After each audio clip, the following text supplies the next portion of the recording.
Chucky's a TV ad. Hey everybody, welcome back to the Bestiary Boys, where we take a deep dive into monster manuals and bestiaries. So Joey, what is it we're talking about today? Today we're talking about ancient dragons, and we have a nice little quote here. No, the old dragons are not capricious.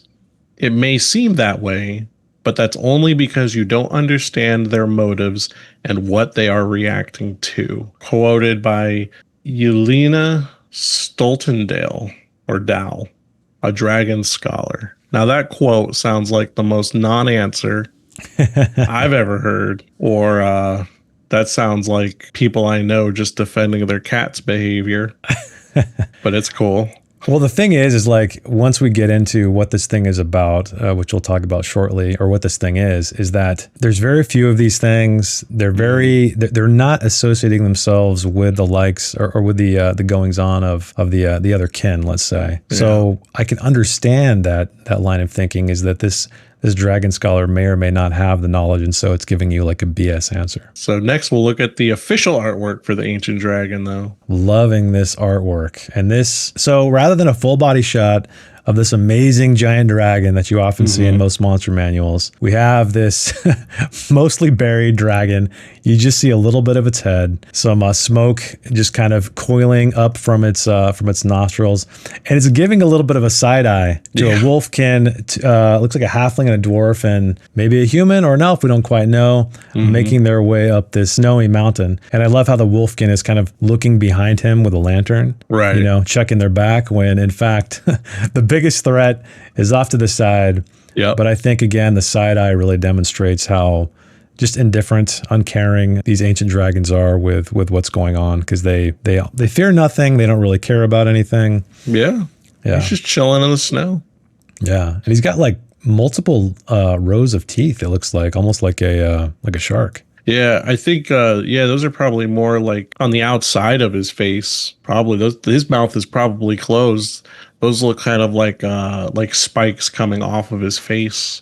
Yeah, it's hard to tell if they're like teeth on the outside that are like interwoven, or if they're just like scaly spikes or something. But yeah, really, really cool artwork. And again, it's leading us directly into how ancient dragons are perceived in this world. So Joey, why don't you give us a deeper dive on that? One of the first things it talks about is the fact that in the world of Dragonbane, nobody's really sure how many ancient dragons exist still. They lived during the days of the Dragon Empire and fought in the Great Demon Wars, which, you know, that's cool. And they can just pretty much chill like the one in the artwork does for hundreds of years, slumbering on presumably their treasure, mountain of it, and they are very, very rarely ever seen. Right away, it's obvious they're extremely rare to the point that nobody knows how many are there, which I really like.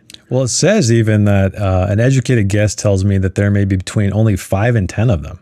Yeah. So still a guess, but that to me just really demonstrates how you should probably use them in the game. Like these are creatures that may never be seen by your players, or if they are, it's going to be extremely rare. Because you would have to travel pretty far, as it also says in the paragraph, that they tend to move further and further into the wilderness as they get older. So the older and wiser they get, the less they want to have to deal with the world, which, same. Like, I get that. Kind of like elves in Tolkien a little bit, how they go off to that other realm, right? They're just like, they're done with the realm of man. Yep. They go to the Undying Lands. Yeah, they just get tired of everything, and they're just like, I'm out of here. Same thing with these ancient dragons, which makes sense. Yeah. They tend to stay away from people because people just try to kill them. It's implied there that they don't want people who disturb their hunting grounds and bother them with arrows, which is funny. It's like it's just we're a nuisance to them. But we also get two named dragons, Arknarath and Nilfrung. So that's kind of neat. And then it just talks about how the ancient dragons rarely attack the other kin because, like you'd said earlier, we're pretty insignificant to them. And then humans, halflings, they're all probably seen as inferior to them. No point talking with what can't really even talk on your same level or have thoughts. So really what's cool about this is Dragonbane tells you to run ancient dragons the way I said I would run adult dragons. So now that actually changes my perspective on adult dragons in this game, because really they're talking about the exact same thing I was, where I was saying, like, my dragons respect elves a little bit, but they still look at them as like toddlers compared to, other creatures. Mm-hmm. And here's something really interesting. They are wise beyond our comprehension. They have power over language and therefore over the world. And I would have to assume that there are lots of people in the world of Dragonbane who have that same thought about words being power of some kind. Mm-hmm. And even in our own real world mythology, it kind of makes sense, because you have like this game is dragon and demon oriented. And in a lot of our real world, some are myths, some are actual beliefs. But like when you have, say, the name of a demonic entity, you have power over it. It's a word. That's probably something that dragons and Dragonbane seek out. They use words to make order in the world, which I find really interesting. Yeah, the pen is mightier than the sword, right? Yeah, exactly. Perfect. The pen is mightier than the sword. And I like that it says you can talk to them, but you risk catching the dragon on a bad day. It will often end in disaster. Yep. So, and that's just the description paragraph about these creatures. The adventure seed. Did you read the adventure seed already? I did. It's a pretty cool one. So I'm going to read this one. Just word for word. The world is on the brink of total war. The demon prince, Belial, is gathering his armies in the south, and all the peoples of the world must unite to resist the coming onslaught. But there may be a path to peace. Perhaps Belial can be defeated and driven off before the war breaks out. According to the elven elders, there is a creature that once defeated Belial and banished him to the demonic realm for hundreds of years, the dragon Nilfrung. The player characters are sent to Nilfrung's cave on the edge of a lava lake deep in the bedrock, carrying priceless gifts to trade for information on how to banish Belial again. But there are, of course, forces that do not want the expedition to succeed, so the journey underground is lined with demon cultists and increasingly powerful demons, not to mention brigands who have caught wind of the riches they carry. Will the characters make it to Nilfrung's cave?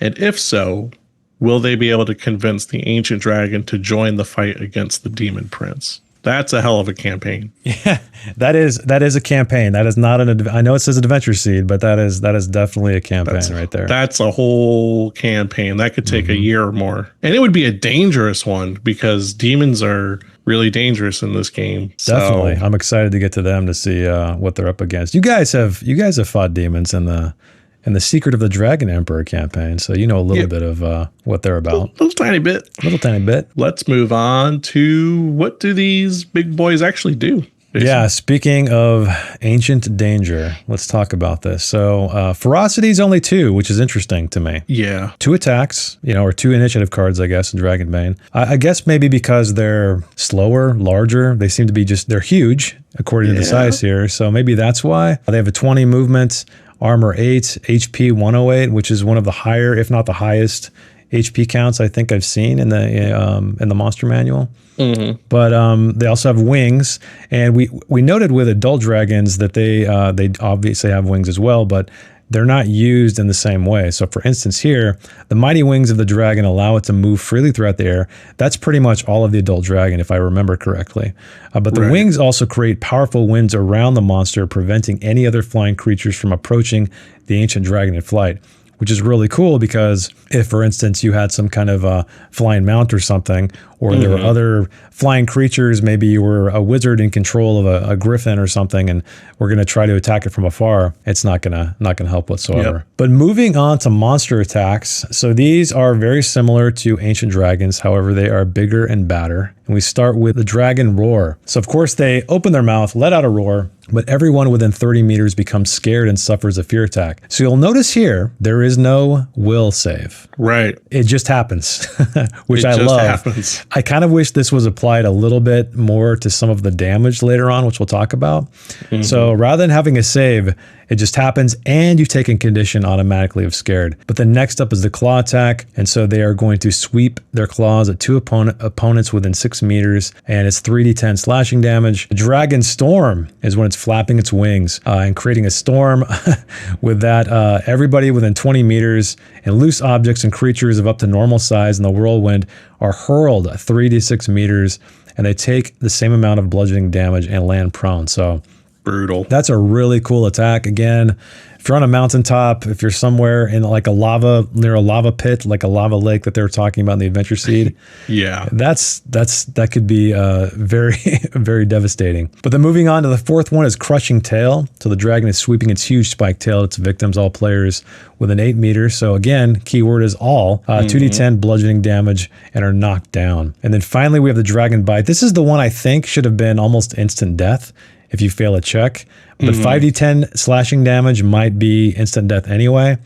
So they pretty much open their mouth, they bite down on a victim. So this is a singular attack, not an AoE thing. But yeah, they suffer 5d10 slashing damage. Luckily, armor still is in effect, so that might save you. And especially if somebody rolls like 5 1s, yeah, you might get lucky.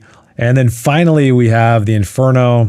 What would a dragon be without its fiery breath? Right. So it creates a blazing inferno that is a cone of 20 meters long, whose width at any given point is equal to the distance from the dragon's jaw. So this thing just spreads out. All players, characters hit by the flames take 4d10 fire damage, and armor has 0 effect because you are cooking inside of that metal. Yep. Pretty crazy attacks. I feel like, though, like you've already described, that the object of these dragons is not to really get into combat with them, and I feel like it would be really difficult, or it should be difficult to have them fight back unless you are really prodding them into combat. So, but speaking of that, speaking of combat, speaking of how to run these ancient dragons, Joey, why don't you let us know what you might do at your table? If I just want to kill everybody, I throw one out there. I really like the adventure seed that they give. This would be tough because, yeah, if an ancient dragon is going to fight, it's gonna kill most likely whatever it's fighting. I think how I would run an ancient dragon in the game for combat is it would be that final battle between like whatever demon king you have and it in some kind of like huge form. So really, and like the biggest demon in the book doesn't compare. It's a candle in the wind compared to the ancient dragon. So I would have to homebrew an ancient demon that could fight one of these things. But I think that it would be something like the players are key players during some kind of thing that's going on while the ancient dragon and the ancient demon are fighting in the background of like maybe a big battlefield. But when it became the dragon's turn, the players make the rolls for the dragon. So they're like, interesting. Yeah, I would let them roll the attacks that the dragon does and fight with the ancient demon, assuming that they manage to get this dragon to be their ally. Other than that, definitely I would just run them like how I typically run my dragons. They're quest givers. They're you have to trade very valuable things for information, just like this adventure seed suggests that you do. It's fun to be a hero, but in my fantasy games, I'm not super huge on players being superheroes. Mm-hmm. So I would never, I mean, they could try to fight an ancient dragon if they wanted, but don't be surprised if it just flicks you right off of the cliff because, I mean, why would you fight an ancient dragon? There's just no sense in it. Speaking of that, speaking of flicking off a cliff, what came to mind to me, and this would have to be a homebrew thing, but imagine one of these things as like a Shadow of the Colossus battle. Or maybe not a battle, but a way. So we know that the dragons are always trying to get away. They're retreating into the wilderness as they get older. They're trying to separate themselves from humanity. So imagine you guys finally your party finally gets to the bottom of the cave or wherever this dragon is, and then it says, I'm done with you guys. I'm out of here. And it breaks through the mountain. It flies up. Maybe it carries you away with it, or maybe you guys decide to hop on, or maybe it's one of those things that you're already there and it's too late. But trying to fight your way up to its head to maybe get some information from it. Not necessarily kill it in combat, granted you could, but I like the idea of breaking this ancient dragon up into pieces And those Yeah. pieces are, part of the level. If you guys haven't played Shadow of the Colossus, every quote unquote level in the game is a creature, and you have to figure out a way to defeat them. So I think that would be a really cool and epic way to encounter an ancient dragon. That would be cool. Yeah. That's a great idea. Moving on. So we unfortunately didn't get any content submitted from the viewers. Scratch that. We actually received this while I was mid-editing this episode. This is a submission from Bunny Cat Likes, and it is on canvas yet again, a beautiful painting. And we have an ancient dragon with the craziest, the longest horns I've ever seen on any dragon. And he or she is looking down at what appears to be a wizard. But the dragon looks a little bit worried, a little bit concerned, as if perhaps it's heading off on its final voyage into the sunset. Is this wizard giving it some ancient knowledge or receiving the final words from this dragon before it flies away? There's also a city off in the distance, lights in some of the windows, but this is a great one. It brings a lot of stories to mind, and this could be, in fact, part of an adventure seed or at least a hook. So thanks again, Bunny, for the submission. So email us at archivistofadventure@gmail.com, or you can join our Discord server and DM Joey or myself. And again, it can be artwork, it can be adventure seeds, it can be encounters, it can be poetry even. It can be anything you'd like, photographs of a miniature you're working on. But since we didn't receive anything, I thought it might be kind of fun to talk about some iconic dragon artwork that has been impactful to Joey and me through our years of running games. So Joey, why don't you kick it off and talk about the dragon you're most enamored with?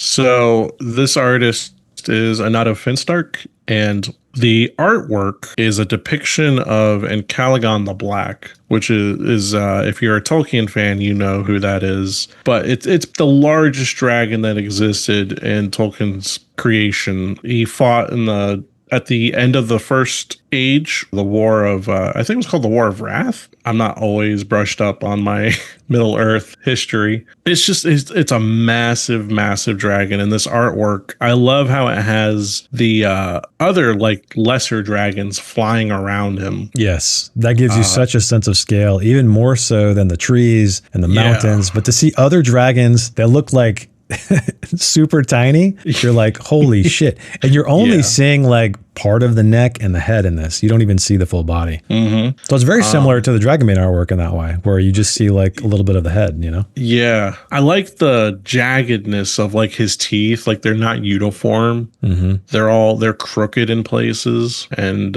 some are way longer than others. Yeah. Yeah. That's just a badass dragon. Yeah, I love that painting. And it only takes one person to kill it. Yeah. One of my favorite pieces of dragon artwork ever is by the great Jeff Easley of TSR fame. He's still around. He just finished a Kickstarter for an art book, which I missed entirely somehow. There's a lone warrior trying to use his axe or his halberd against this thing, and it's not going to work out for this guy. I'm sorry. Even as cool as it looks. But why this image is impactful to me is it's really the image that got me into the hobby. So when I was, 12 maybe, I remember seeing at Walden Books, rest in peace, Walden Books. But at the very end, the very back of Walden Books, they had a Dungeons and Dragons section, and you could see it from the entrance of the store. So way down the central aisle, you could see this, and I saw this red dragon peeking out. And thankfully, I still have the actual box of this thing, the full game intact. My parents never threw it away. But anyway, I saw this dragon, and I was like, "Holy crap! What is this thing?" And that was kind of the beginning of the end for me. Once I saw this piece of artwork. Yeah, Jeff Easley, he's still going strong. He kind of does mostly commissions and stuff now, but yeah, anyway, this was one of my favorites. Just, I don't know. It's just monstrous. It's like the epitome of dragons, or at least it was for me when I was a kid. Yeah, I mean, I'm super familiar with this piece, even though I never owned the book. This one and Larry Elmore's Red Dragon with the fighter with the shield, and he has a sword. Yeah. The red box art. That's what it was. The red box art. Yeah. That artwork and this artwork are very, very iconic. Yeah, cool stuff. Well, I guess that brings us to the end of Ancient Dragons. Anything else we wanted to talk about, or should we move on to discuss what we're going to be talking about next week? When it comes to Ancient Dragons, or dragons in general, because I think the only other we'll still have young dragons and dragon hatchlings at some point. Mm-hmm. For Ancient Dragons, I think it's probably not really an ancient dragon, but if you've never seen the film Dragonheart, it is a corny, cheesy fantasy film.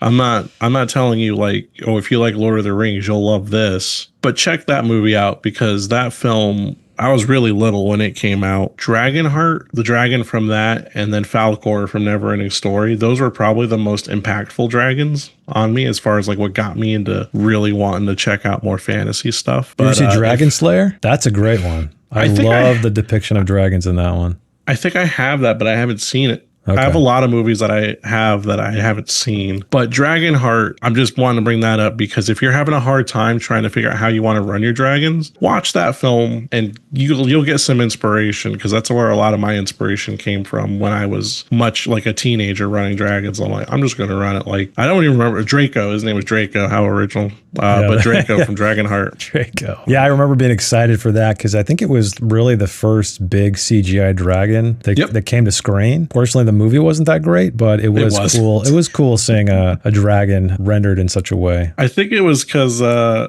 damn, what's the actor's name that played the knight? Sean Connery, right? Well, no, he played the dragon. He was the voice. That's right. Sean Connery was great in everything. I think the guy who played the knight, though, it should have been it was Dennis Quaid. Yeah, I think it should have been more of a theater actor, and I think that movie would have been a little bit better, but check it out anyway. It's really fun. Sean Connery as a dragon is peak dragon. But let's talk about what we're going to talk about next time. Ant people. Ant people. That's going to be a weird one. That are ants. Yeah, people that are ants. We promise it won't be like Bug's Life next week. I hope. I really hope. Oh, like the film of Bug's Life? Yeah. Oh, man. Actually, that'd be, well, I don't want to say anything because we'll talk about it next time, obviously. Okay. Yeah, I have notes to write down now. Cool. All right, guys. Well, thanks for hanging out with us on this episode of Bestiary Boys, and we will see you next week.